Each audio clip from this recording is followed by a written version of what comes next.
Maliki has already stated that he has arrest warrants for over 120 of the residents, and has already mentioned that he wants the leaders extradited to Tehran. And as other members of the panel have already mentioned, again, this is an effort to dismantle the MEK. He's even been so bold as to state, and this is a quote, "Iraq is dealing with the residents of the camp as individuals and in accordance with the human rights principles and rules of international law enshrined in the Universal Declaration of Human Rights and International Covenant on Civil and Political Rights."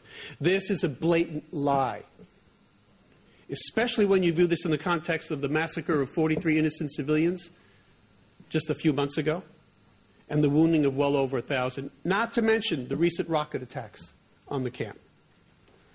These actions demonstrate the lengths to which Maliki's government will go to justify their current and, more worrisome, their future actions. This statement alone is a clear indication of his intent. Given the conditions in Camp Liberty, most prisons in the civilized world have better conditions than what will exist at Camp Liberty. Yet what crimes have the innocent residents committed? Is it their desire for a normal life, one that for the past 25 years has been void of basic human rights that we all enjoy? And as Mayor Giuliani has accurately pointed out earlier, they only understand one thing: force, strength.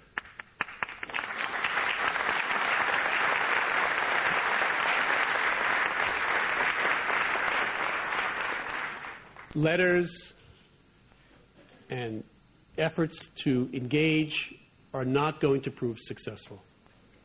The use of UN Blue Helmet forces would be an excellent way to demonstrate to the Iraqi and Iranian regimes that we are serious about protecting these innocent lives and that the international community is no longer susceptible to the political machinations and manipulations by Maliki and the mullahs in Tehran.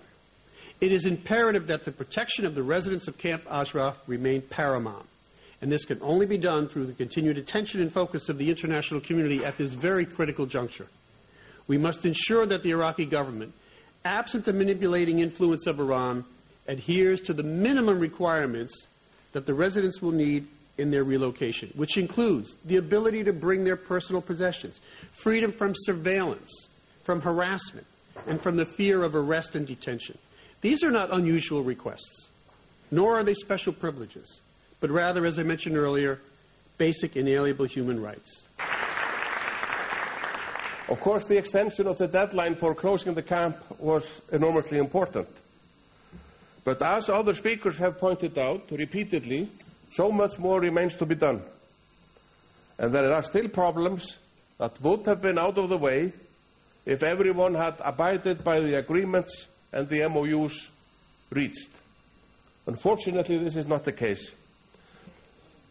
Prime Minister al-Maliki and his government must honor their obligations in this regard, and turning the new camp, as has been described here today, in effect into a prison with overcrowded and insufficient facilities and living quarters is simply not acceptable. And at the risk of sounding repetitive with respect to the other speakers, I will say what many people have already said once again. The U.S. must remove MEK from its list of terrorist organizations. It's an insult.